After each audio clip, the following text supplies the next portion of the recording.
Hello everyone. So the topic that I am going to discuss is sovereign gold bond. So this video is in continuation to my finance and economics series. This is the fourth video of the series. The links for the previous three videos have been attached in the description box. So now coming back to the topic, sovereign gold bond. So this scheme was launched by Government of India in 2015, and the main purpose of launching this scheme was to provide a substitute for physical gold.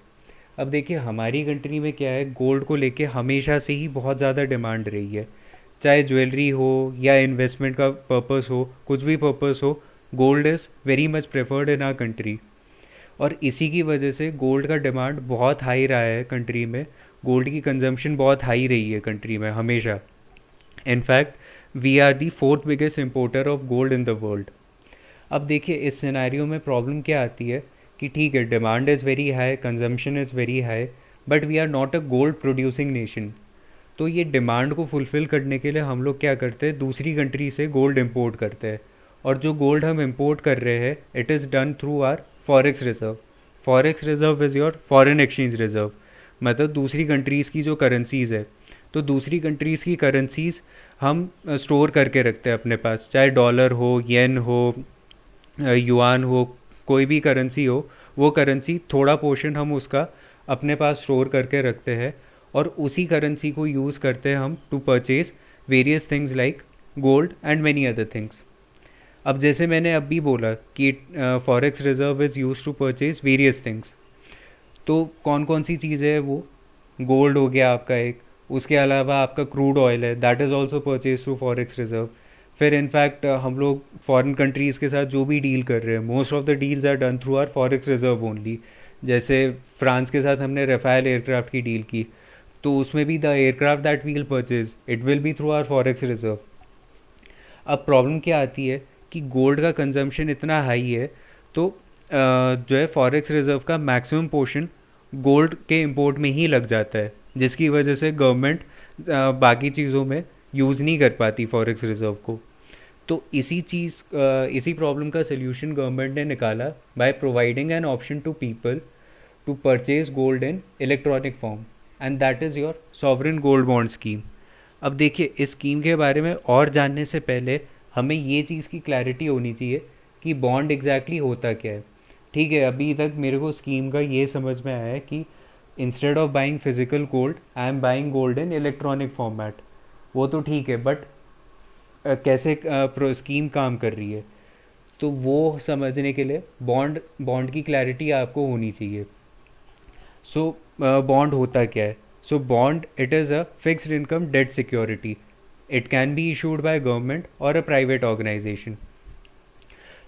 क्या मतलब हुआ इसका, मतलब आपका government या private organisation जो भी bond issue कर रहा है, तो ये बॉन्ड लोग खरीदते हैं.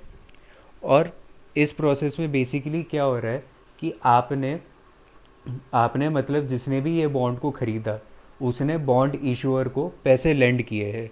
और लेंडिंग का जो प्रोसेस होता है कि आपने जिन्हें भी पैसे लेंड किए, वो कुछ समय बाद आपको विद इंटरेस्ट पैसे वापस करते हैं. तो यहाँ पर भी वही हो रहा है, जो बॉन्ड इशूअर है आपने उनके बॉन्ड खरीदे, मतलब आपने उनको पैसे लेंड किए, और वो कुछ समय बाद आपको विद इंटरेस्ट पैसे वापस करेंगे.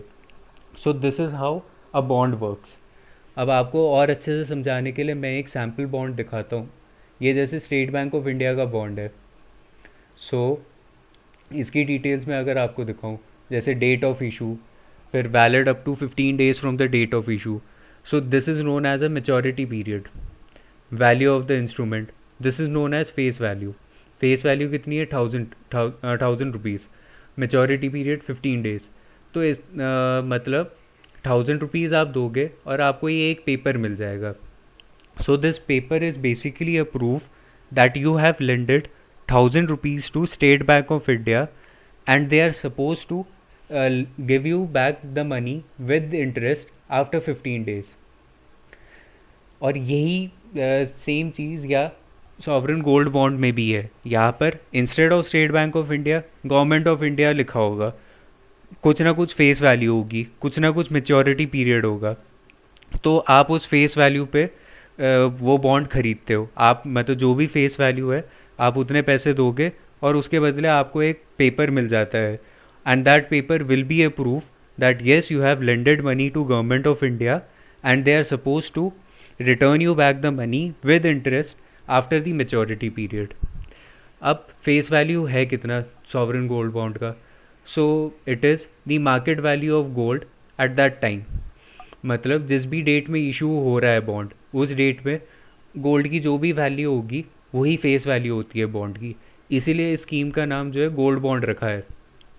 अगर जैसे अगर बॉन्ड आज इशू हो रहा है तो आज गोल्ड की जो भी वैल्यू है, जैसे गोल्ड की आज की वैल्यू है 50,000 rupees, so 50,000 will be the face value of the bond. तो आप 50,000 दोगे और आप ये पेपर अपने पास रख लोगे. And maturity period is 8 years.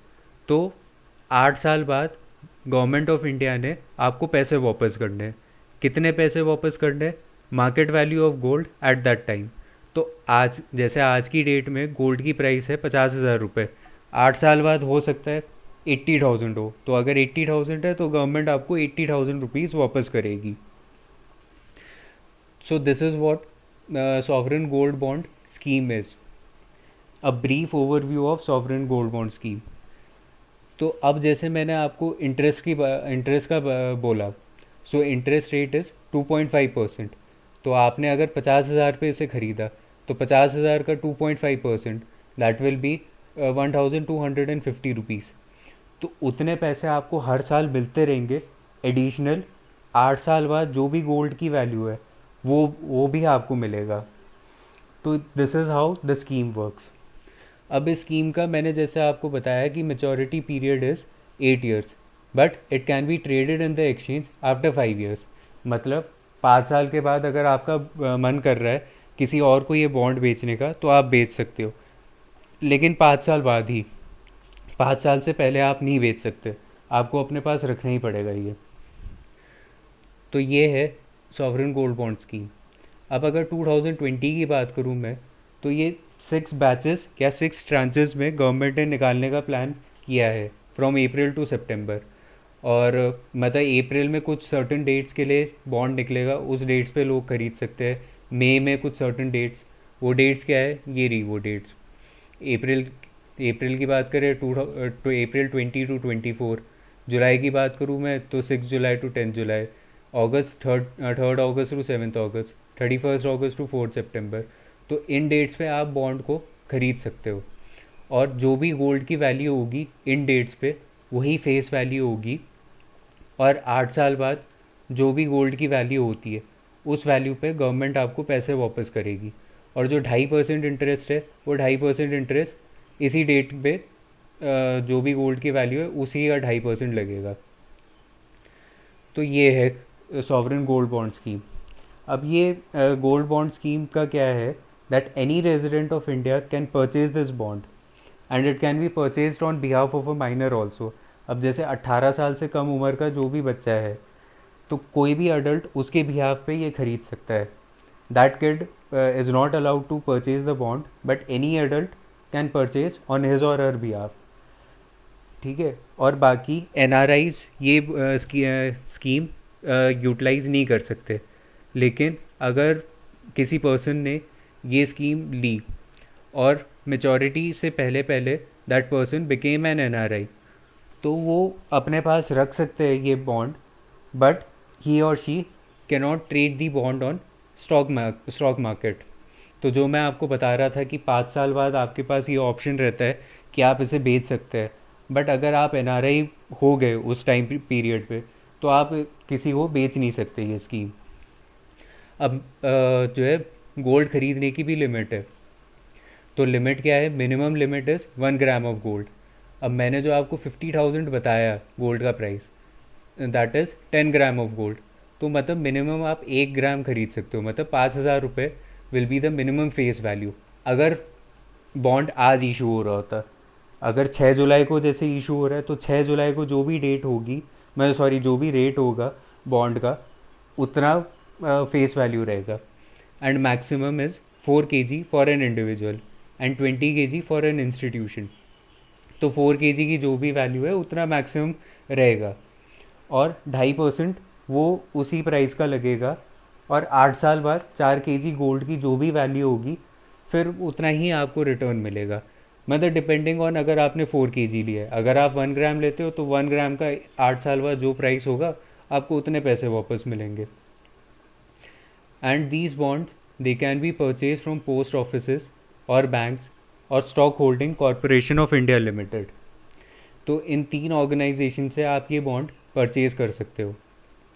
अब जैसे मैंने आपको बताया कि ये बॉन्ड ऑल्टरनेटिव है हमारे फिजिकल गोल्ड के, तो क्या एडवांटेजेस है इनके। तो अगर मैं सबसे पहला फैक्टर कंसिडर करूँ, दैट इज़ रिटर्न। तो फिजिकल गोल्ड की बात की जाए तो फिजिकल गोल्ड के केस में क्या होता है कि आपने जैसे आज गोल्ड खरीदा, 50,000 थी प्राइस, 50,000 का आपने गोल्ड लिया, 10 ग्राम गोल्ड। 8 साल बाद जो भी 10 ग्राम गोल्ड की वैल्यू होगी आपको उतना ही पैसा मिलेगा।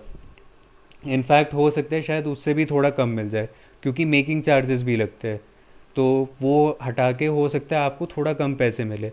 लेकिन सॉवरेन गोल्ड बॉन्ड स्कीम में क्या होगा, 8 साल बाद जो भी 10 ग्राम गोल्ड की वैल्यू है आपको उतना मिलेगा ही मिलेगा, प्लस हर साल जो आपको 2.5% मिल रहा है, that is additional amount that you are getting.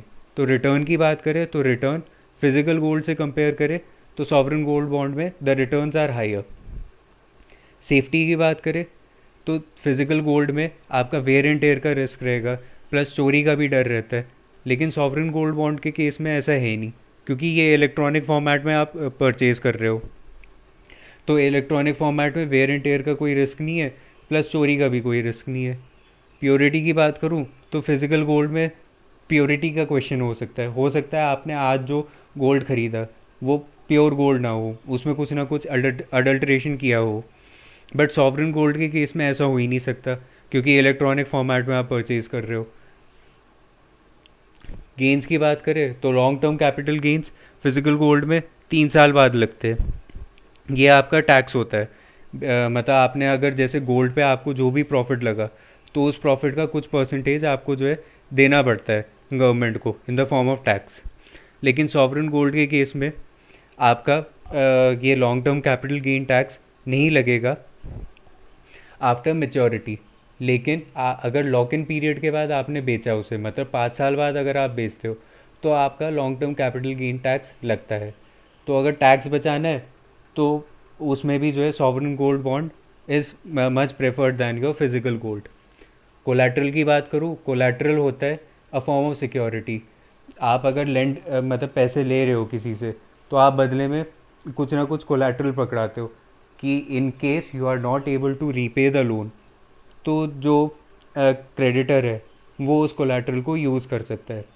तो फिजिकल गोल्ड और sovereign gold both can be accepted as collateral. Tradability की बात करूँ तो ट्रेडेबिलिटी फिजिकल गोल्ड में बहुत रिस्ट्रिक्टेड है, वेयर एज सॉवरेन गोल्ड में you can trade it after 5 years। Storage की बात की जाए तो फिजिकल गोल्ड को स्टोर करने में कुछ ना कुछ एक्सपेंसेस लगेंगे, लेकिन सॉवरेन गोल्ड के केस में है ही नहीं, इलेक्ट्रॉनिक फॉर्मेट है तो कुछ होगा ही नहीं। तो ये कंपैरिजन देख के मेरे को ये समझ में आता है कि हाँ, इन्वेस्टर्स के लिए sovereign gold is any day much better than physical gold. Physical gold ठीक है, ज्वेलरी के लिए आपको चाहिए तो आप ज्वेलरी के लिए लीजिए, but in case you want to purchase gold for investment purpose तो फिजिकल गोल्ड से बेटर रहेगा सॉवरेन गोल्ड। और सिर्फ इन्वेस्टर्स को फ़ायदा नहीं हो रहा, कंट्री को भी देखें तो कंट्री को भी फ़ायदा हो रहा है इससे, क्योंकि अगर लोगों ने सॉवरेन गोल्ड परचेज करना स्टार्ट किया तो फिजिकल गोल्ड का कंजम्पशन कम होगा, जिसकी वजह से forex reserve that is being spend on gold purchase वो कम हो जाएगा। और अगर गोल्ड के परचेज में फॉरेक्स कम हुआ तो government can use that forex reserve for other things also. So देखा जाए it is a win win situation for both the government as well as the people. So this is all about the scheme. In case you want to know more about this topic, you can refer my article. वैसे तो मैं इसी article के through आपको समझा रहा था, but you can refer it for more details. और अगर आपको कोई भी डाउट है, you can post it in the comment section and I will reply back to it. Thanks a lot for watching.